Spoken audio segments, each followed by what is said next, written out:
Welcome back, or welcome if you're just joining us. It's The World This Week. The World This Week in partnership with the Daily Beast. Daily Beast foreign editor Christopher Dickey is with us. Welcome back as well to Lila Jacinto, senior editor at France24.com. Agnès Poirier, London correspondent for French news weekly magazine Marianne. And also with us, by the way, Agnès, should give a mention to your book, right?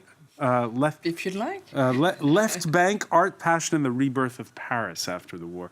Also with us as well, Dov Alfon, editor-at-large for Israeli daily newspaper Haaretz. It was the week where Saudi and Emirati-backed forces halted their offensive in Yemen on the port city of Hodeidah, and under pressure from Western powers agreed to go on to peace talks. The pressure from the U.S. coming for other reasons as well. The U.S. slapping sanctions on 17 Saudis, including Saud al-Qahtani. That's the Crown Prince's former top advisor. That move coming is over in Istanbul, and you can see the images there. They held funeral prayers this Friday for Jamal Khashoggi, the Saudi journalist murdered when he walked into his consulate there last month. The Saudis still aren't saying where the body is, but they have rounded up 21 suspects of their own investigation, 5 of whom eventually face the death penalty. This case is being dealt with by the judiciary system of the Kingdom of Saudi Arabia, and we refuse any attempt to politicize it or to interfere in the kingdom's internal affairs. Where to start, Lila Jacinto? First of all, this Saudi, the rounding up of 21 people, there have been charges filed against 11 of them. What do you make of that? And 5 on the death penalty, which is on charges of what? Following orders. You know, if you put people on the death penalty, then you have 5 less witnesses. I mean, by all accounts, there has to be an international investigation into this, you know, an international trial, which, of course, the Saudis are not going to allow. But it's more than a month now since Khashoggi's death, and you know this. The positive thing about it is that there has been a lull in the fighting in Hodeidah, and there is no doubt that this is the pressure coming from the U.S. On Saudi Arabia. But there's you know, there's also this, you know, the Trump administration welcoming this statement. I mean, how many different scenarios have the Saudis provided us on this? Yeah, there's mixed messages coming out of Washington, because on the one hand, there are those sanctions under the Magnitsky Act. Yeah, but sanctions against the people who are already under arrest, except for a couple like Qahtani. Yeah. And, you know, Leila's exactly right. In Saudi, it really is sick, right? Everybody believes, with good reason, that Mohammed bin Salman, the Crown Prince of Saudi Arabia, ordered this premeditated murder of Jamal Khashoggi. And they believe it for all kinds of reasons, because you don't take forensic scientists to interview somebody and persuade them to come home. Bone saw. You don't take a bone saw. You don't take any of these things to interview somebody and bring them home. It's always been a preposterous conceit that this was not ordered by Mohammed bin Salman himself, because he controls every damn thing in the kingdom, and that's the way he wants it, except now. Now everybody is maneuvering to try and protect him in Saudi Arabia, in the government in Saudi Arabia, and in the Trump administration. These sanctions by the Trump administration are another part of the cover-up, to say, we accept that it's everybody but Mohammed bin Salman. That's really what we're looking at, is this desperate effort to exculpate a man who probably was the intellectual author of a really savage murder. And why is that? Well, look at the relationship between the Trump regime and the Saudi regime. The very first place that Trump visited abroad wasn't Canada, wasn't Mexico, wasn't Europe. It was Saudi Arabia. And why is that? That's why. Money. It's as simple as that. And the thing is, you know, this has so many consequences, because I don't know if you saw the NBC report. Apparently, you know, so Saudi Arabia has its interests. And of course, Turkey and Erdogan is critical in this. Erdogan has been keeping up the pressure, you know, providing the investigative information drip by drip.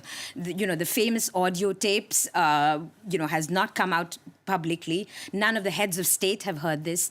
And apparently the Trump administration went back to the Justice Department and the Homeland Security Department to ask both of them to re-look into the extradition of Turkish cleric Fethullah Gulen. To try and keep Turkey quiet. Right. So, I mean, from the point of view of the media, there's so much to monitor. Go ahead.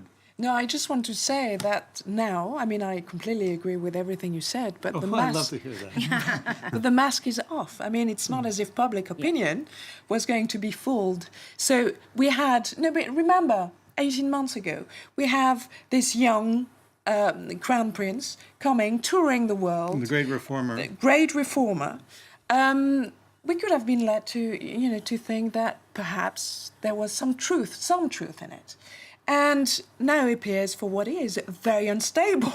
And, it's not as if... You can't put that back in a box. No, you can't. And even if, those 5 people who might actually be raised, and as you say, witnesses gone that way, and One of Crown them's Prince already being... dead, yeah. And the Crown Prince being, spared. But... So, we know the truth, don't we? Of course, Erdogan is actually playing his cards, of course. But we also know this. So it's not as if, things are changed now, in the sense that we know what he stands for. Well, I think the one element in this that I would like to know, and I don't know how I would know it, is essentially why the Turks could know so much about the killing and didn't know about any of its antecedents, didn't know it was going to happen. They clearly had the consulate wired. Mm-hmm. There clearly were conversations in the consulate laying the groundwork for the killing.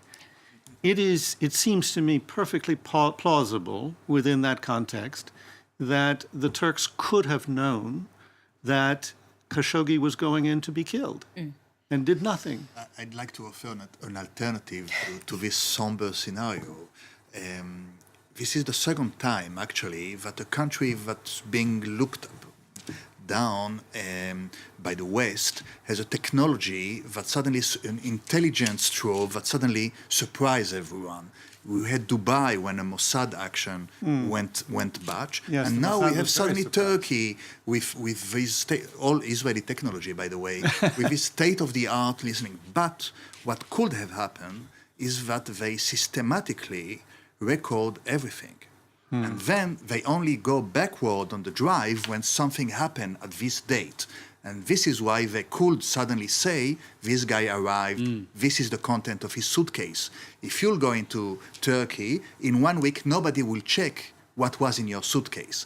But if they want I to check... I take your point, Dov. I think that's a very smart observation. But I'm talking about the actual recording of conversations inside They could the record consulate. everything in Well, all foreign consulates. If you see the timeline, it was really quick because on the same day that Jamal and his fiancée went into the marriage bureau and were told that he needed this document, that very day, it was a Friday, he went straight to the consulate, and they told him to come back on Monday. So obviously there were, a trigger was set, but it was fairly quick. Friday was the last time he walked into so there was a weekend before he came in again. So, maybe the Turkish intelligence weren't paying attention if these devices... All right, but, I just am raising the question, and it's not a question that I've seen raised a lot, but I think it's a legitimate. But, I mean... And we'll know more as that. Right, but Agnes did make a point about, what now inside the House of South, because he has made a lot of enemies within the family. So I guess everybody is now going to be watching. Will there be another branch coming up, or is he really as strong within the family? And we'll have to see about that. The week began with Emmanuel Macron and Donald Trump insisting that the hatchet had been buried after a pugnacious tweet from the U.S. president when he landed for Armistice Day commemorations in Paris, blasting his French counterpart's idea of a European army. They both attended the ceremonies here. Then Trump went home.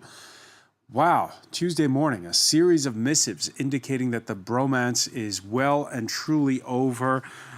Trump, who said that They were starting to learn German in Paris before the U.S. came along, even playing on a variation, yes, of his greatest hits with the slogan, "Make France Great Again." The French president interviewed the next night aboard the country's only aircraft carrier, insisted he doesn't respond to tweets. The United States of America is our historic ally, and it will continue to be. It's the ally with whom we take all risks, with whom we conduct the most complicated operations. But to be an ally is not to be a vassal. We should not be dependent, and therefore, with regard to the Americans, we must spend more, we must do more ourselves, as French and as Europeans. Agnès Poirier, how do you think Emmanuel Macron handled Donald Trump over the last week? Well, not badly. Perhaps, it's a testimony how well he dealt with him. Those 3 tweets, How did ordinary citizens see it? When they see the tweets, what do they expect from their president? Well, I think he's right. I mean, the French are not expecting the French president to reply to tweets. He would reply to a formal declaration from the White House or, something more official. If you start answering every single tweet of Donald Trump, that's all you do, and you don't achieve any work. So perhaps we have to just endure for the next 2 years. Hopefully not the next 6 years, and wait that it goes away. So hang on, you're saying that Macron is now in Trump's doghouse the way Angela Merkel is in Trump's doghouse? Well, it changes all the time. Christopher Dickey? I think that politically for Macron, he's much better off in the doghouse than he is having Trump wipe things off his lapel.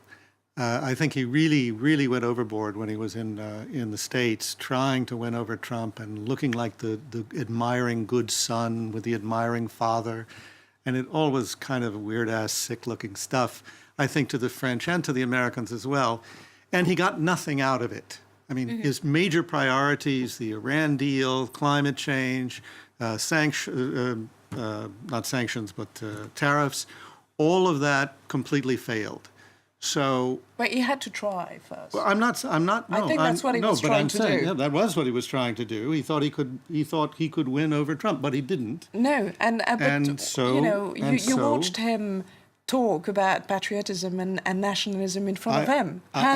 Trump's I believe the way he handled it now. What I'm saying is precisely that I think the strategy of trying to win over Trump is a dead strategy, and that he will not be well served if he were to continue to try to do that publicly. So he'd said what I think he absolutely honestly believed when he was speaking about the difference between nationalism, which is about hating other people, and patriotism, which is about loving your country. And he says that to Trump, and Trump, I don't even think, had his earpiece in. I don't think he could tell what was being said. Was that the right way to go about it, that speech that was given on Armistice Day, on the 100th anniversary of the end of World War I, to be... We all knew he didn't say Trump by name, but he was lecturing the U.S. president. Even the settings, with this Charles de Gaulle, which is supposed to be replaced, and it didn't look very natural in it. The journalist was quite aggressive. Are you talking about the interview? Yeah, so I think even from the very beginning, it wasn't very natural to respond. So I agree completely that he shouldn't have. But now he has a real problem for those 2 years. Trump, in effect, says Europe is a kind of enemy. They are invading us with very low, unfair trades. Low tariffs on wine. Yes, they make pretty good wine, but California also. And what do? He's still a president of the United States. You can't make him away. And I think it's a real problem. And certainly with Germany in a state of change. Yeah, but I mean, the other problem is that the right wing in Europe, the far right wing in Europe, is moving in on several fronts, and they're inspired and supported by Trump and by his people like Bannon. Totally. So either Macron is going to stand against that firmly and clearly and hope that the French people back him, or he's going to have to capitulate to Trump. And I don't think he's going to capitulate to Trump. I don't think there's any percentage in it for France to do that over the medium or the long term or even the short term. But the Trumps of this world, in a way, do they always win in this kind of dispute? Because it always seems like the insurgents versus the establishment. Well, I mean, in France, the Le Pen phenomenon is much older than in the US. This Trump phenomenon suddenly took up, and France has resisted, the National Front. Of course, it keeps growing in strength, and the system is so structured that, in fact, at the last moment, we don't see that actually entering into power into the National Assembly. The thing is, I absolutely agree with you that, Macron being tough and, seeming to lecture Trump should have been good for him. But it seems like very little seems to be domestically good for him. That's another issue. But that's another issue. Is it another issue? That series of tweets coming at a time when, each day seems to be bringing news of another one of these races in the midterm elections going in favor of the Democrats. Look, first of all, I think we have to step back for a minute and look at Trump's frame of mind when he was here. It's not just Macron's speech. It's the failure to keep the House of Representatives, which had just happened to him. But also, he never wanted to be here. On November 11th, he was supposed to have a big military parade, just like the July 14th parade that he had seen here in 2017. And this sounds ludicrous. This would be a joke, except that Trump himself thinks this way. And that's what he had wanted. And his consolation was to come here. And he thought that originally thought, when he announced he was coming here, he thought there would be a parade. He really thought there would be a parade. And people tried to tell him, no, there's not going to be a parade. It's going to be a solemn ceremony. And, you're going to be one of 60 or 70 world leaders who are there. It's not going to be a parade. And Donald, it's not going to be about you. And so he came in a very bad mood to begin with. However, I mean, the thing that he took up, that Trump actually took up, the European military. Just today, the Dutch Prime Minister said that actually we prefer to stick with NATO. So there is a point, because... But Leila, what he took up was complete misreading of what Macron had said. Yeah. And he reiterated that in the tweet storm later. Yeah. Without ever... I mean, look, he has people in the U.S. Embassy. I don't want to get them into trouble, but they actually speak French. And they actually know what Macron said. And he actually doesn't give a damn about that. He seized on bad reporting about Macron's speech where Macron said, we have to defend ourselves from hackers, whether they're China, Russia, even the United States. Then later on, he says, France needs to take and Europe needs to take more responsibility for its own defense. There should be a strong European army that doesn't have to rely so much on the United States. That's exactly what Trump seems to be saying he wants, except now he's so mercenary that his line is essentially the Europeans should just pay the Americans. All right, I want to get back to one of the tweets that Dove mentioned and do a little bit of fact-checking. Most have underlined that the tariff on California wine here is somewhere between 10 and 15 cents a bottle this 1 week. This is happening, though, the 1 week of the year where we can perhaps challenge the claim that France makes excellent wine. Yes, the third Thursday in November means the uncorking of Beaujolais Nouveau, the worldwide phenomenon traditionally bottled from the same year's harvest. Some question its raw fruit juicy taste, but do not tell the tourists, please. It was a party wine before, but it's getting better, and it's less and less a party wine and more a traditional wine with a little more body than usual. Very sweet. I like sweet things. This new wine that you guys have just made right now, loving the wine. Yeah, one of the best wines I've tasted.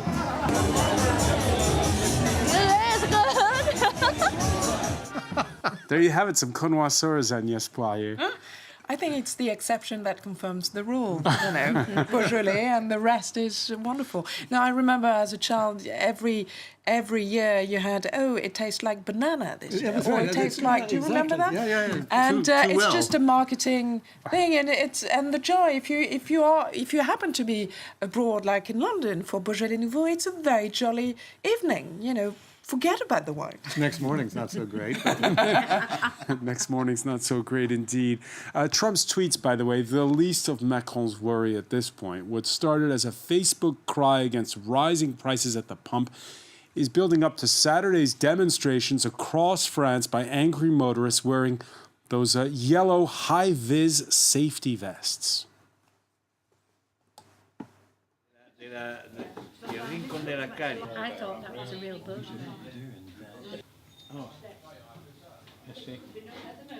Is that wrong clip there? The gilets jaunes, as they're called. They're wearing those yellow vests that you keep in the car in case You're required to have them. You're required now in France by law, and it's interesting, Dov Alphon, because Emmanuel Macron getting it from both sides. On the one hand, we had this was the headline in the French broadsheet of record Le Monde earlier this week. Emmanuel Macron fears his electors will go towards the Greens which right now don't account for much. Right. And on the other hand, these protests against the rising price of fuel. So I'm a bit surprised from Macron's team, because the only French president that Macron loves to quote is Georges Pompidou. He quoted it only 4 months ago, and Pompidou said famously that les Français, ça aime la bagnole. French love their French cars, and you can't really aggress them with taxes and these kind of things. And Macron is very sensible to these kind of things. I can't understand how this decision was taken without referring to the Élysée and to the huge influence it might have. And indeed it did on his approvals rates, and I think he simply wasn't aware. It was under the radar. He didn't understand what was going on. well, it happened, in fairness to him, it really is a leaderless movement. It was started originally by 8 people who are all friends in a motoring club in the greater Paris area. And this groundswell has swept the country thanks to online petitions. Our plan is to block malls where people shop and fill their fuel tanks. The money spent here is taxed, money that goes to the state. We want to block shopping centers to keep the state from getting that money. Agnès Poirier, of course, we're sitting on the left bank of the Seine here, and the people around this table, they don't have to need their car necessarily as their means of transportation to get one point to the other. But is it down to that dichotomy between whether you're, on the one hand, you can afford to go to work, or whether you save the planet effectively because we're burning up too much fossil fuel? Well, we're probably at a transition. I mean, in Paris, our mayor has made it impossible to actually use a car, whether you want or not. So you have to use public transports or scooters or bicycles, or just your feet. But it looks to me from afar, from Britain, where I am based usually, that les gilets jaunes is morphing into something much bigger than just the rise of petrol prices, into something that is a bit, what in France we call jacquerie or fronde, this rebellions that occasionally shakes French society. And there's something quite uncanny and a bit worrying about it when both extreme right and extreme left are kind of endorsing the movement, because what it shows is a lack of democratic opposition to Emmanuel Macron. The left and the right are completely absent from the debate. So therefore, the only vocal opposition there is in France is the extremes. And it makes me think of Cinque Stelle in Italy, especially with the social networks, just a petition between 8 friends. And here we are. Tomorrow, we're told that the country is going to be paralyzed. And there's something, slightly worrying about it. Lila Jacinto? No, I absolutely agree. I mean, the two big parties, the Socialist Party has absolutely seems to be caught on what to do. Marine Le Pen seems to be supporting this, as is the extreme left Mélenchon, and the Socialist Party seems to have not a clue about what to do about these, because on the one hand it was the socialist government that introduced the carbon tax. So how can the socialist government be seen as anti-ecological? And I completely agree with you, Agnes. You know, you are seeing the lack of opposition, and this is just being co-opted. If the opposition's not in parliament, it's going to be in the street. As often in France. Or both. The French love to go in the streets. And one of the things that's been very surprising to me is that with Macron ramming through all these regulations, all these laws that no other government has ever been able to get through without bringing the streets all down on them, there has been very little reaction. This is the first time, maybe, we haven't seen it yet. This is the first time we've seen that kind of outpouring of popular discontent that normally is actually And just one final, regular feature one of final life. piece of this is diesel cars. It all started with Dieselgate, but for years we had cheap diesel fuel, partially subsidized, and those people are working class people who have their diesel cars. Well, it's hard for them to make the shift to more expensive hybrids. It is, and that was Dieselgate was a terrible thing. How do people get to work if they don't live within the radius of the public transport system? And the fact is, if they work in Paris, it's already impossible, thanks to Anne Hidalgo, the mayor. Right, a bit of disgruntlement in the tone there from Christopher Dickey. I want to thank you, Chris. I want to thank Agnès Poirier. I want to thank as well Dove Alphon, Lila Jacinto. Encourage everyone to ride their bicycles. Coming up, we'll have more news. Thank you for joining us here in The World This Week.